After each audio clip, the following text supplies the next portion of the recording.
Hello, everybody. Randy Patterson here again with Boomerocity. It may not be a big secret, especially those who know me personally, that I am a huge Joe Bonamassa fan. I've said it. I make no apologies for it. I absolutely love his work ever since my dear friend Jerry Wilburn turned me on to him back about, gosh, I don't know, 14 years ago, 13 years ago. And ever since I heard the first album all the way until now, I'm a huge JB fan. I have everything he's done. I've seen him in concert multiple times, and each time he knocked it out of the park. Consistently excellent is how I describe Joe Bonamassa in the blues and in the rock genres. The guy is from out of this world. I don't know where he's from, but he's from out of this world. And so I had the opportunity to talk to him for the second time. The first time was back about 8 years ago. In fact, it was 8 years ago this month. I'm recording this in October. This interview will post in roughly January, February of 2024 for a local magazine where I live. However, Joe is going on tour beginning in the spring, coming to my neck of the woods and several other places in my neck of the woods. Don't know which one I'm going to catch yet. But I talked to him about that tour, as well as the new album, Blues Deluxe Volume 2, that he has out, and is on the 20-year anniversary of the first one that he did, Blues Deluxe Volume 1. And so we had a great little chat. And believe it or not, we talked mostly about the impact of the pandemic, and he has some pretty sharp views about it. And he also had an interesting thing to say about an increasingly irrelevant, easy for me to say, what was once a rock and roll magazine. I'll just leave it at that. You want to hear about it, you got to listen to the interview. As always, I ask that if you like the interview, please hit the like button. Please subscribe to whatever channel you're watching or hearing this on, because it won't cost you anything, but it helps Boomerocity out tremendously. So if you would also share it with your friends, share about Boomerocity, and especially this interview, because it's a fun, very raw interview. If you don't like language, I suggest you not listen to it, but it's a very good interview, very informative. And I suggest that if you haven't heard any of Joe's music, especially this album, please do. It's a phenomenal album. I think you're going to love it if you love blues and rock. So until next time, this is Randy Patterson with Boomerocity. Take care.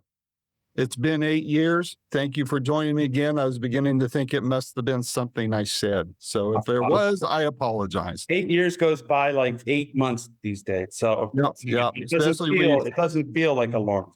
No. And you throw a pandemic in the middle of that, and then there you go. You're right. So exactly. There's 2 years right there. Where are you calling in from? New York City. All right. Okay.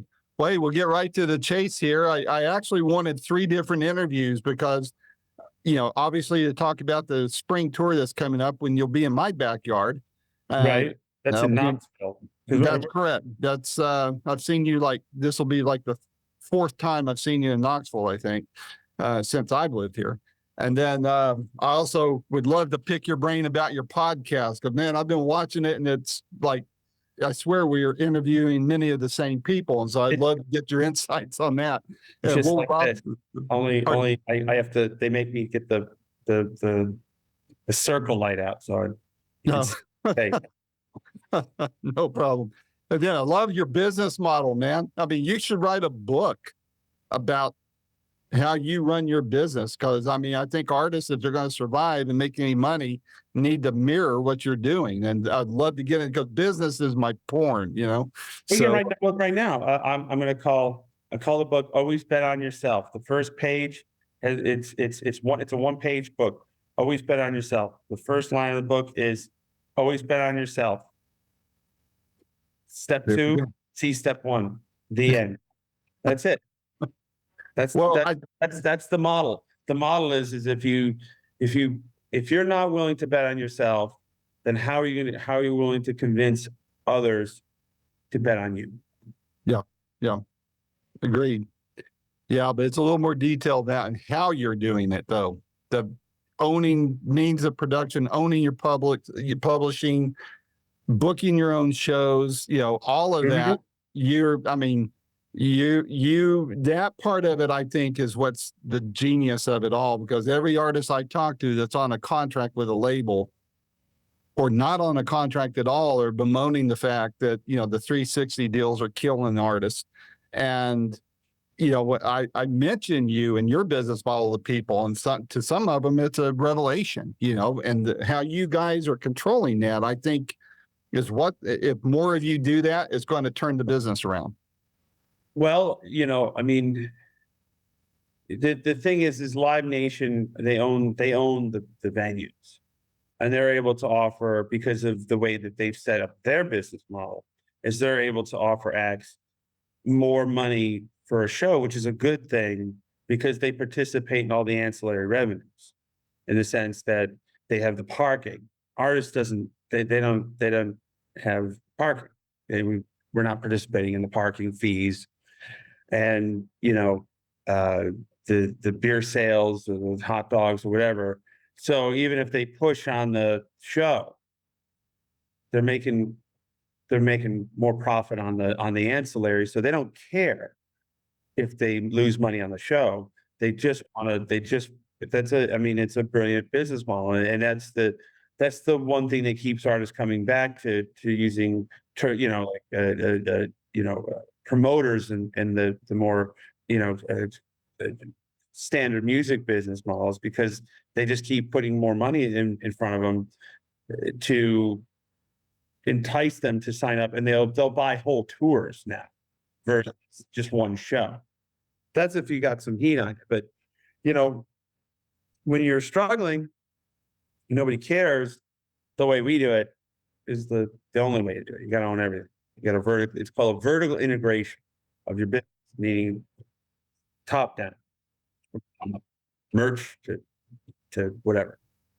Well, I saw your documentary a couple of years ago, and I know that, with so much other stuff involved in the business, that all said, it doesn't do a bit of good if you don't have any talent. And, you've probably heard every superlative and accolade there is to put out there. And that's, and that speaks for itself. By the way, I was at your Ryman show for the T show as a cardboard cutout.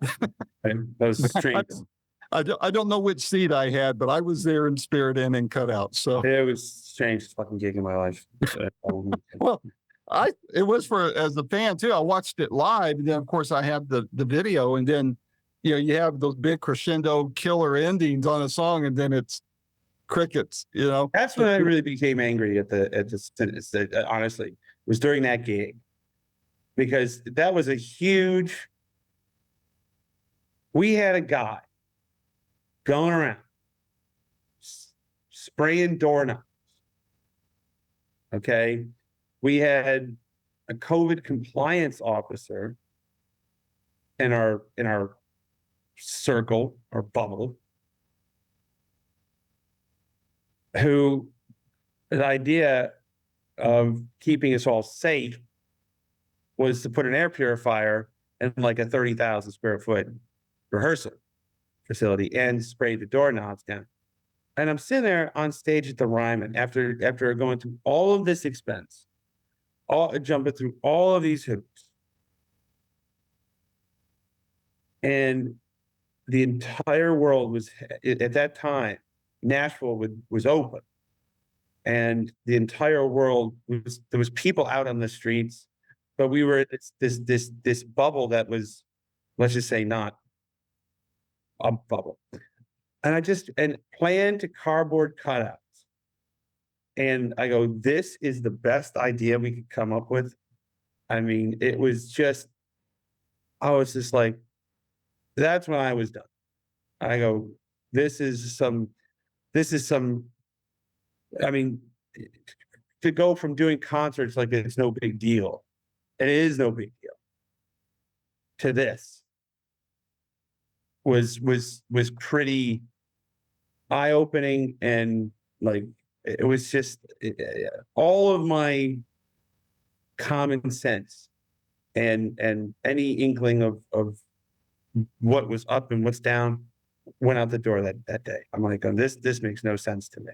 But it was a great show. Yeah, it was. We had hundreds of thousands of people watching it around the world. It's just what we had to do to get there was mind-numbing, and incredibly expensive. I mean, incredibly expensive to rehearse a mile away and bring all that shit to the Ryman and do that was like launching rockets in its complexity. Wow. Well, I know around the same time, Lukather was doing his thing with Toto. Right. Out in South, and same kind of thing. I mean, there was a few family and friends at that gig, and it has to be disheartening to pour your heart out and then, little or no applause. But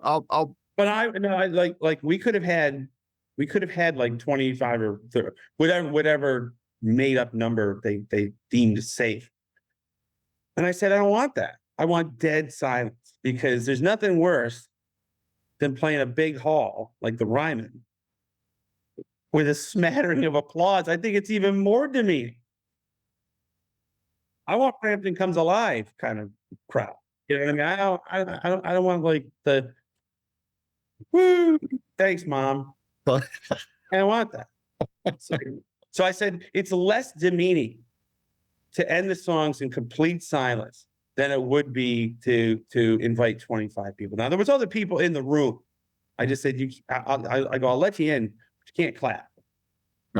Yeah. Well, your folks were there, weren't they? No. Oh, I thought they were. I'd heard there was cardboard cutouts of them in the front row. Oh, they get the front row seat. I get out of this yeah. Which was even crazier, because the cardboard cutouts were bigger than actual people. They weren't they were to scale-ish. And I remember getting a text from Charlie Starr, because they were doing a live stream from the Ryman, I think the next night or the 2 nights. He goes, hey man, where'd you get those cardboard cutouts? I'm like, you can have them. If you throw them away, you can have them, all 1,700 of them. So I think they used them. Oh, cool. I mean, at that point, to me, that was the low point of the music industry. I mean, that was like as far as it bottoming out to the point where we had to do all this just to play a gig. It was disheartening, really. I think there's one other one that was probably worse than that, Joe, and that's the drive-in theater gigs. And I didn't go to any of them, but I know a few artists that did them. And I was like, I don't see how this can turn out successful, because what are we going to do? Honk? Honk if you love Joe, so I didn't see the sense of it. I refused to go to one. And I thought this has got to turn around better. But it does seem to be, I remember the first one I went to after the shutdown was Clapton at Bridgestone. I drove over from where I'm at to Nashville to catch that. And the Stones were a couple of weeks later. You'd never known a pandemic had happened. Nashville opened by August of 2020. I think the allegiance of Broadway club owners said, F this, and we're opening. And they did.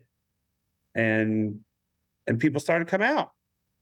They did a year after Kid Rock said he was going to do it, and then he was shut down, right? So but there was at least a year period where it was like a tale of two different worlds.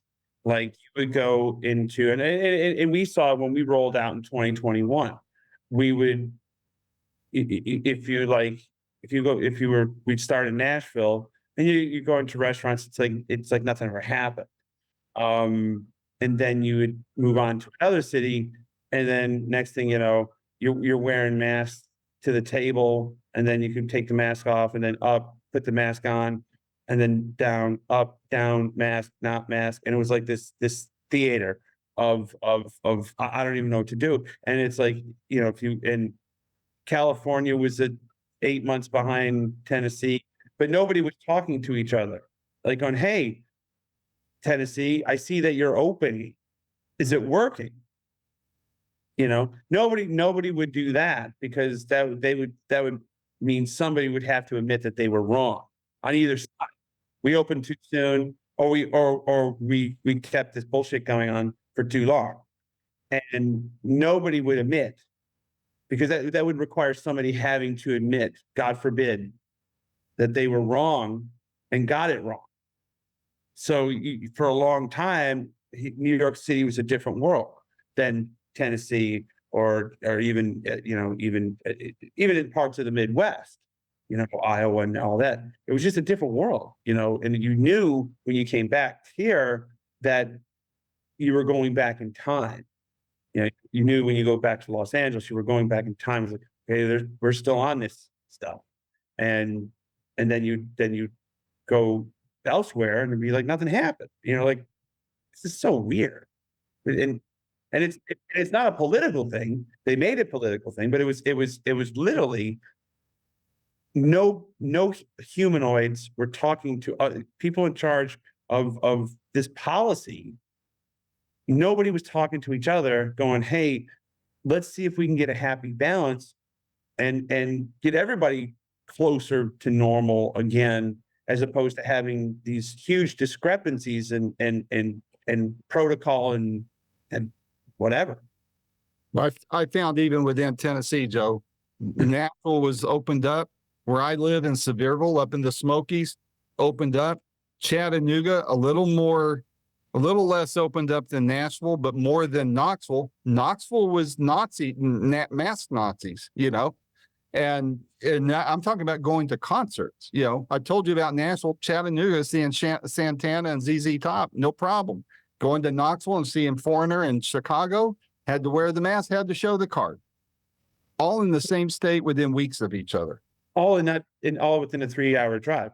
And that was the thing. And there was so much that was wrong, that the fake vax cards, it's like, it's like, oh, for you to go see a concert, you have to show proof of a negative COVID test. Well, you're going to talk to a guy with a flashlight at the door, and he's going to look at a negative COVID test that you have screenshot on your phone. Is that yours? It is in terms of this conversation, but I remember when the mask came off on the airlines. I was there. We were about to board a flight to Europe, and sitting at Newark Airport with my band. I'll have the mask on, getting ready to do a flyover to Europe. 7.5 hour flight. At that point, would have been the longest. I'm like, okay, this is gonna be weird. Next thing you know, I see all the stewardesses looking at their phone, and they're talking. I'm like, wonder what's going on. She goes, really? Is this happening? Okay, I didn't think anything of it. One of the first people to board, go down the jetway, my bag, and I didn't think anything of it because it was so. I'd flown a lot during the pandemic. It was just, I was one of those crazy people that just would bop around when 7 people were on the aircraft. And the airlines made money because they haul cargo. Remember that. There's always cargo. And anyway, I get to the entry of the plane, and the 2 stewardesses that I saw talking didn't have their masks on, and one of them goes, "You don't have to wear that anymore if you don't want to." Oh, okay. And they were, you could see the relief on their faces that they didn't have to antagonize people about it, and honestly work like that. And like, so I'm like doing like the polling and like going, well, they're happy about it, and they fly this shit every day, So it was just a really just interesting. Scholars will study this for years, and the reaction to it, and who got it more right, and who got it wrong, and once again, the truth lies somewhere in the middle. It's not extremes in any side. It's somewhere in the middle. Yeah, it should you protect other people from COVID?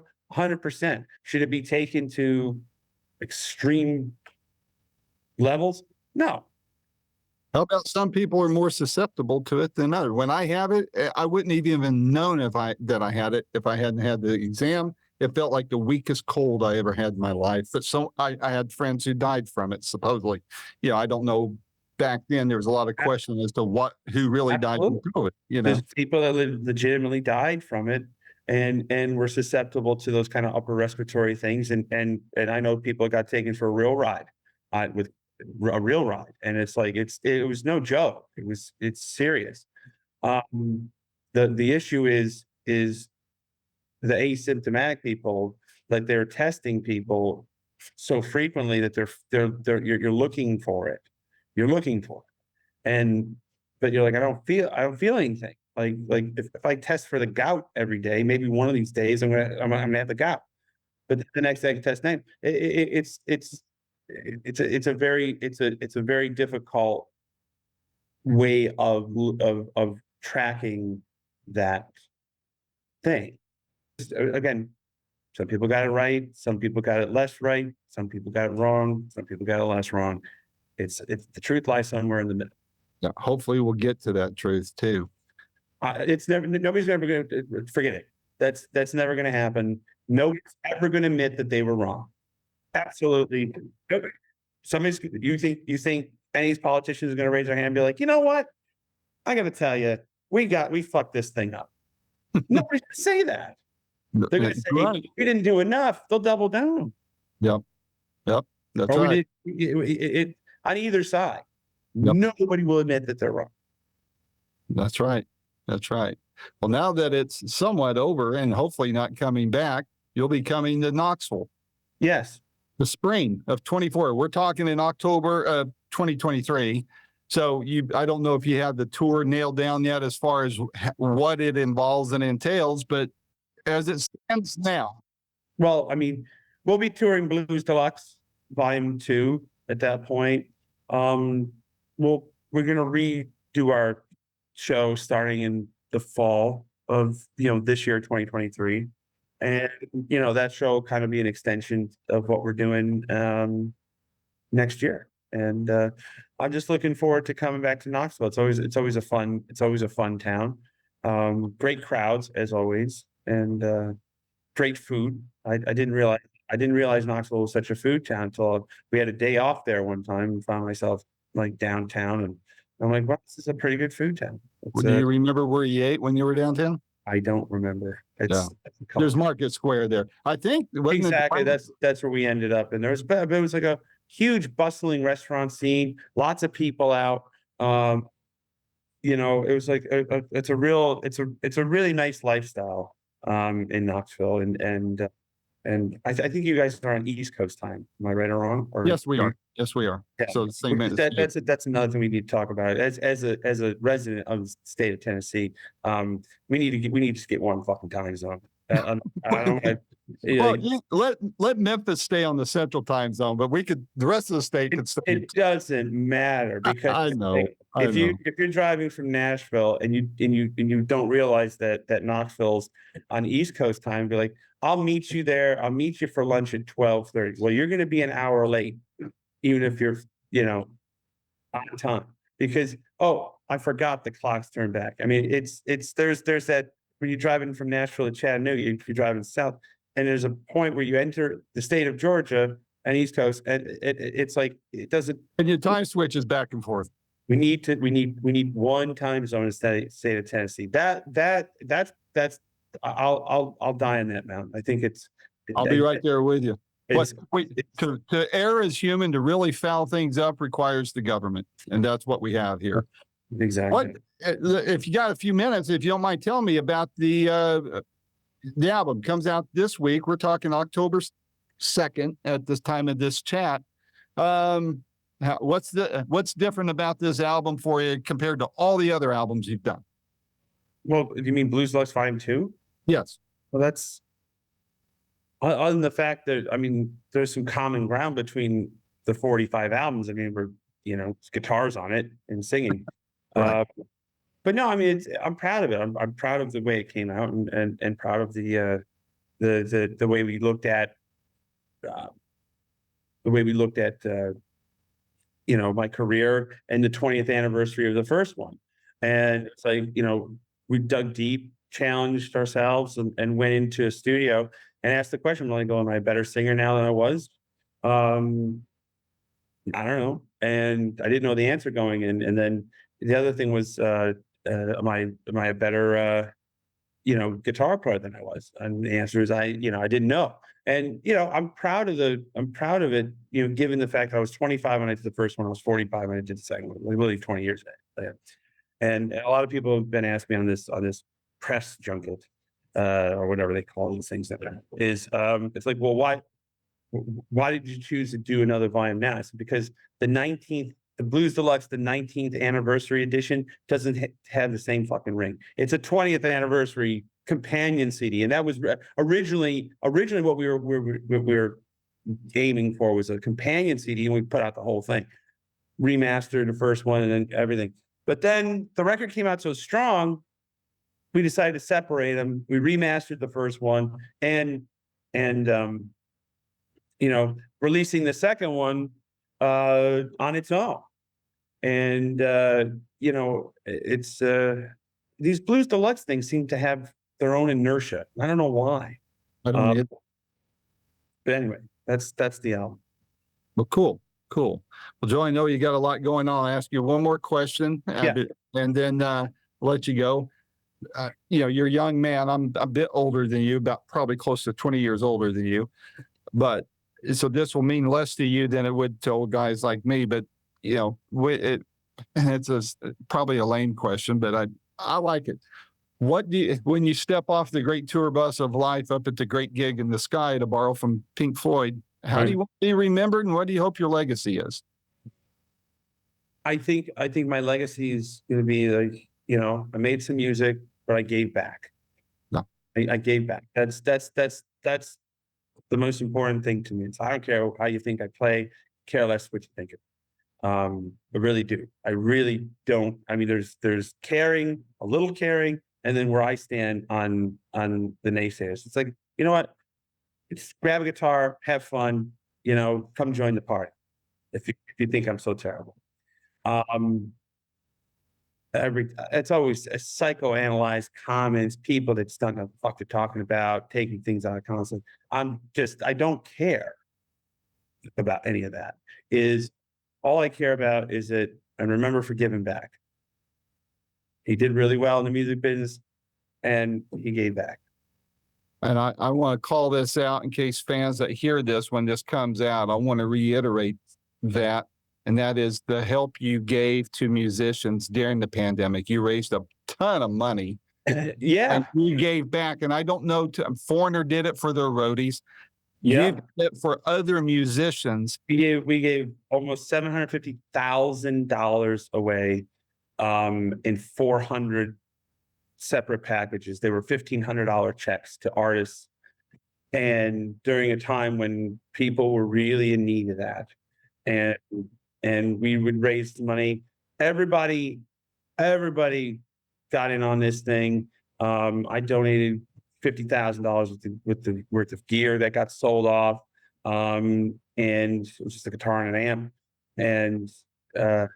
And we, all the fans who generously donated anything that they could, because at that point, everybody had charity fatigue. It's like raising money for this, raising money for that. It's like, here comes Bonamassa, you go do this shit. No, every penny that we raised went to other musicians. Every single dollar. There wasn't we don't expense anything at Keeping the Blues Alive. It's a separate entity. Because it's again, vertically integrated into our company. And so everything that we do at Keeping the Blues Alive goes to, went to the musicians and all different genres. It wasn't just a genre.